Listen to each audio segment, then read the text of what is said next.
Welcome back to Unapologetically Woman. This year we are celebrating phenomenal women all across Kentucky who make no apologies for their perspectives or the impact they are making in the community. Today we're celebrating Renee Collins Cobb. Renee is a wife, an entrepreneur, and co-founder of both Listen Locally and Room 17 Productions. Unapologetically Woman, Renee Collins Cobb, that's you. Welcome to the show. Thank you so much for having me today. We are so excited to have you. I want to talk about where you're from. Okay. Originally from Ashland, Kentucky. Okay. I went to Boyd County High School, grew up in Kentucky, went to the University of Kentucky, and then I went to Cincinnati to live and work for about 25 years. And due to a life change and also my son coming to school at the University of Kentucky, which made me so happy. That decision made me so happy. I ended up coming back to Kentucky as well. And to everyone that I've talked to that have been away from Kentucky for a while, they describe that there's almost like a magnetic pull. Oh, yeah. That just tugs on you the whole time you're away. So I'm so happy to be back here, and I've been back here now for 10 years. Kentucky is home. Kentucky is home. Oh, great. And so talk about school. So you were raised in Boyd County, Yes. but you came to Lexington for college. Yes, I did. How was that for you? Oh, it was wonderful. I'd always dreamed of going to the University of Kentucky, and I came from a family that loved Kentucky basketball. So it was such a part of my family and my childhood. And in addition to that, my parents raised us in a very musical home. I come from a musical family that's actually 125 years in generation that we can track of performers, and my grandfather was a radio star. So I grew up around a lot of music, and also they nourished a love of film for me as well, and that really kind of brought me to where I'm at today. I came to the University of Kentucky actually on a scholarship, a full scholarship. I studied piano there, and for a while I thought that's what I was going to do. Took a few years teaching, and then I moved my teaching kind of career into the corporate environment, which opened doors for me to still be a teacher, but be a teacher of adults. Okay, so let's go back. So yes. Your bachelor's, that was in music, yes, but then your master's was in education. So why did you make that change? What path led you there? Excellent. Well, I was looking to get my master's as soon as I got my bachelor's, and there was actually like about a 10-year difference in the time that I got one to the other. So I went to Xavier University, and I pursued a master's of education degree there because they had a cohort program which was aligned around executive human resource development. Okay. So that's what I got my degree in, my master's degree in, and it really led me to a path of a lot of wonderful things and has opened up a lot of possibilities for me ever since that happened in 1994. Okay, so you got that education degree. What did you do with it? Well, I got the education degree, and like I said, spending some time teaching music. Later in life, like I said, I kind of wanted to transition that to the corporate environment, and I was also given the opportunity to teach adults. And I've always describe this because there's literally no difference in the way that you teach adults and children. It's just life experiences, right, that make the difference. So I brought a lot of, I don't want to say elementary school principles to that, but I found out that I started to make my education more entertainment. So you've heard this term edutainment floating around. And as a person who believes that really all business is show business, it's been a great marriage of having my music background, my education background kind of blended into one to build a real nice corporate and consulting business as well. Now, did you find it challenging to pretty much mix the two? Actually, it was probably less challenging than a lot of people would think, because I always had this in mind to, if anybody was going to spend time in my presence and I'm teaching or I'm training or educating a class, I thought that time should be spent having fun. Right. So right. If anybody has gone through my classes, and I still hear from people that I had in corporate environments even 30 years ago that say, you always made it fun. And with that, I really tried to teach people that they're in charge of their own destiny. They're architects of their own destiny. Write your own mission statement.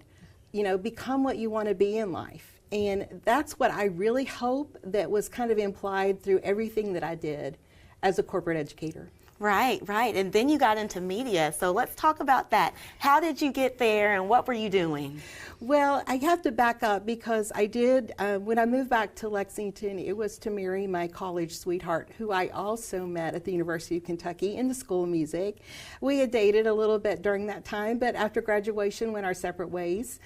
We had a couple of different marriages in between that time, and when I resurfaced in Lexington, we found that we still had a great love for each other.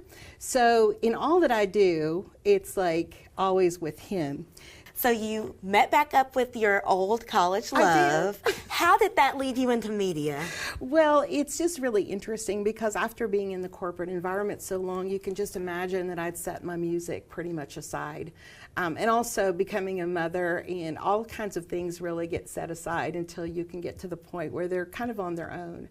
So at that time, my husband saw possibilities in me that I never really saw. And we were getting very ingrained into the music scene. We formed Listen Locally and Room 17 Productions, which I'll talk about later. But through that, we started networking with a lot of musicians in the area and starting a series of open mics around the state. It was our belief that we didn't feel anybody should have to travel more than an hour to be at an open mic, right. And we found that even some that were here in Lexington, people were coming 3 and 4 hours just to perform their music. So we had this shared vision of that.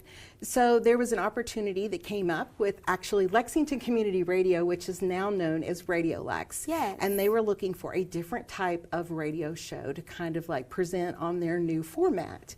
And my husband and I literally at a restaurant wrote a bunch of things down on a napkin, and he told me, "You can do this. I know you can do this, and we can build this show together." We came up with the idea of overtones because that's a musical term, but what we do on the show is we not only present music, but we present the stories of Kentucky. And those are the overtones that typically land with the music itself. So that's how I got my start. And we've moved this through a period of 6 years from being in the studio to the stage. And even during COVID, we managed to keep the show going by repurposing some of the shows that we had done before. So we've never had a break in our services. Wow. And now we are doing the show actually in Nashville. So we're doing a version of the show in Nashville once a month, and what we do is we focus on Kentucky artists that are living and working in Nashville, and we're bringing those stories to our audience at Radiolex. Now, how do you get those stories? Do you go out and interview, or do people come to you and say, "Hey, I'm a musician, I want this story told"? Well, it's really interesting because a lot of people ask that question, but I will say a lot of our relationships have been built through this open mic network over the years. And also in people that perform with other people. There's a lot of musicians here that perform in a number of bands. And the network is vast and wide. I will say that the well will never run dry for telling the stories of Kentuckians, and especially those that are pursuing music. Wow, and do you all cover a myriad of genres? Oh yes, that's a great question. We are multi-genre, we're multicultural, we are multi-generational. And we've even set off to do a series of shows called Talk About My Generation, where we've had some parent and children teams come in and talk about what the music industry was like when the parent was the child's age.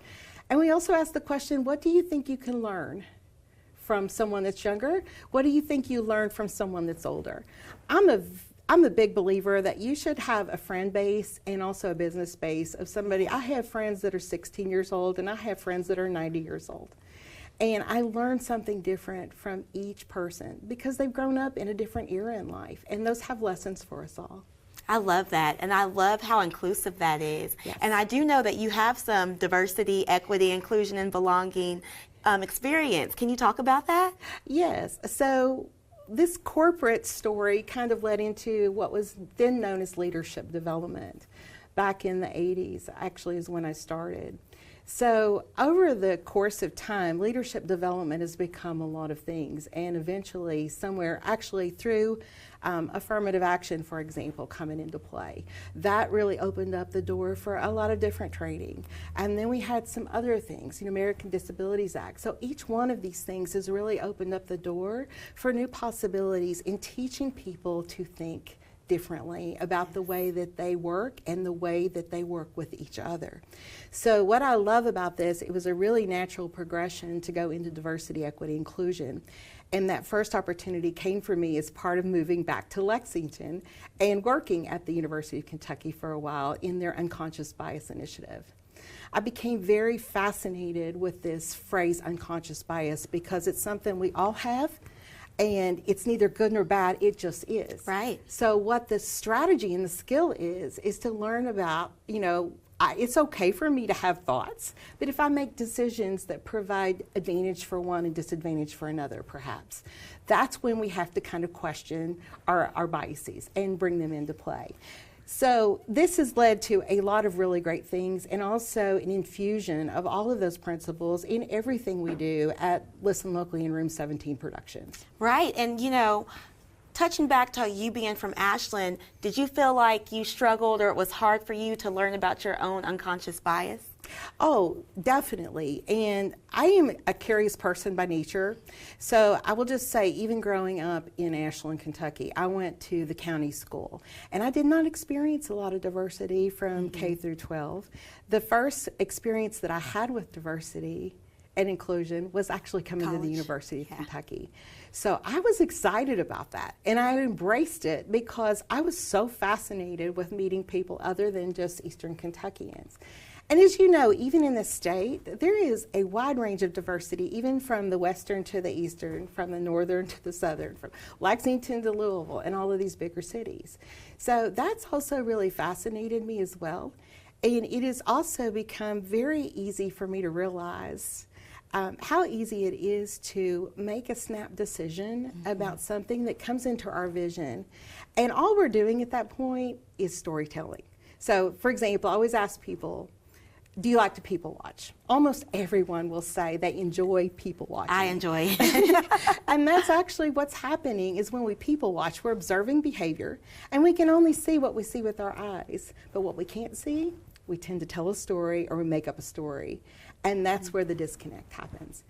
That's where I feel I'm a real good person to help connect those dots to actually what you're seeing and what you're experiencing. Right, right. And do you ever go back and talk about all of your DEIB experience with your friends and family from that area? Oh, I sure do. And like I said, I will just say, even through Room 17 Productions, we've been able to tell a lot of these stories of diversity. Room 17 Productions is actually our nonprofit organization. And this started out as a series of oral history projects at the University of Kentucky. We have a series there that's even called I Am Diversity. So I've really purposefully sought out different identity groups to bring in and ask them, where have they experienced unconscious bias in their life and their career? And it's just always interesting. I think at the core, my husband and I are story collectors, and I think that's how we want to be remembered as well. I love that nonprofit. I love that idea. And then how did that, it didn't transform, but how were you able to have Listen Locally? Yes. How were you able to do that at the same time as Room 17 Production? Excellent. Well, Listen Locally is our LLC, and that's also comprehensive of my consulting business. So what we've done is we brought diversity, inclusion, equity, and leadership development in everything we do. So that's connected with the music side. What Room 17 Production was born out of was a need to preserve older music. A lot of that came from the early part of our work at Room 17 came from our recordings that my husband and I had both been doing with the University of Kentucky choristers. And our professor at the time was 93 years old, and we were working as fast as we could to get everything on cassette, put onto some kind of digital format. So not only she could enjoy it, but generations forever, and also the children of some of the people we went to school with. Because there's not cassette players anymore. Exactly. So taking that content and being able to use it both in Listen Locally and also make documentary films. The other purpose of Room 17 is to provide live performance, and most of that is the music of Kentucky. There's a lot of rich history in Kentucky music, as you know. The other thing that we do is we do storytelling, we do documentary filmmaking, and we also preserve these recordings and stories that need to be told. That is a lot. That is a lot. But not only is it a lot, you've won awards for this. Can you speak to the awards that you've been given? Of course. I was going through and I'm like, there are so many. I don't want to overshadow any. Well, I appreciate you asking, because that's something that's really visible to a lot of people, but what they don't realize is that we've been in the game now for 7 years. Last year, for some reason, the fruits of our efforts really started being recognized. And I've tried to teach this as a lesson because, you know, there's the Chinese bamboo tree. I always tell the story about how that's planted and literally does not come up through the ground for 7 years. All of the work is being done below ground and the roots. And in the 7th year, it sprouts up to 60 feet high. And I feel like last year I turned 60. And it was so symbolic that the story is about becoming 60 feet tall. Yeah. But we have been recognized by Lexington Music Awards as Music Company of the Year for 4 years now. We're very grateful for that. Congratulations. Thank you. And then at the Josie Music Awards, that's held at the Granville Opry. So my husband and I have been able to stand in the center circle. I know, it's just like, it's unreal to think about. Yes. As Media Company of the Year. We also were recognized by the Hollywood Independent Music Awards for our live film performance of some acts that we've done here, most namely the Goodwin Brothers, who we've partnered with to produce some just beautiful quality film. And we've learned a lot through our work with them as well. And then in November, I was recognized in New York City as the Stevie Women in Business Award winner for Female Thought Leader and also Female Executive of the Year. And that was a bronze placement in the nonprofit category, 10 or less employees. Wow, that is an exciting year for you. It is such an exciting year. Those are a lot of awards, but I also read recently that you were named Remarkable Woman of Central Kentucky. Yes, I was, and that was for the year 2023. That was done by WDKY and also actually Next Star. So what was wonderful and remarkable about that is that not only being named Remarkable Women, I got to go to Hollywood to meet 111 other angels. I call them angels because they've since become that to me. That are women that are running nonprofits across the country. And if you can just imagine having 2 days in Hollywood and having to pack that all in, the important thing about that is it really leads me into my next connection with mission statement writing, because that experience has led to the development of a new show through Room 17 Productions with my husband, and it's called Remarkably Purposed, and it's capturing the ways that these different women actually go about putting purpose into the work that they do. So we've been able to interview them just much like you're interviewing me today. Wow, that's amazing. And you're also writing a book? Yes, I am writing a book, and it's going to be called Working in Concert. Working in concert is much more than a phrase or a euphemism to us. It's a way of life. And I'm going to talk about playing life by ear. That's one of the chapters. You got to play it by ear. You got to get out of your comfort zone. Playing it with feeling. And then the last part of it's going to be play it like you mean it. Oh, yeah. And that really ties into the mission statement work that we've been doing. Wow, I can't wait to check it out. Thank you. For young women who are looking up to you and just thinking, how does she do it? Or I want to be like that. What piece of advice would you give them? What piece of advice would I give young women that are trying to embark on any one of those numbers of concepts or businesses is that I really started out with a huge passion for time management and goal setting. And I can't speak enough to the value of what I believe writing your own mission statement and committing it to memory, so that if anybody asks you at any time what your dreams and what your vision is, what you'd like to do, that you're able to recite that from memory. And I do believe that doing that single act leads to a lot of other good things, because that's how you build your goals and objectives for life. And as you go through life, things change. I've been through several seasons of life now, and I've also learned that things are temporary, both good and bad. And that it is our ability to flex and to adjust and to come off of our hard-held stance of the way that we feel things should be. Because if we stay and we get stuck in that paradigm, we will never learn anything. And I feel like at this point in my life, I can pretty much espouse that advice. And I am valuing and honoring the advice that was given to me by people that were 60 when I was 40, that was 20, as I do that. So, Thank you so much, and thank you for being on our show. thank you so much. You heard it from Renee. Write your own mission statement and memorize it. I'll catch you next time on Unapologetically Woman.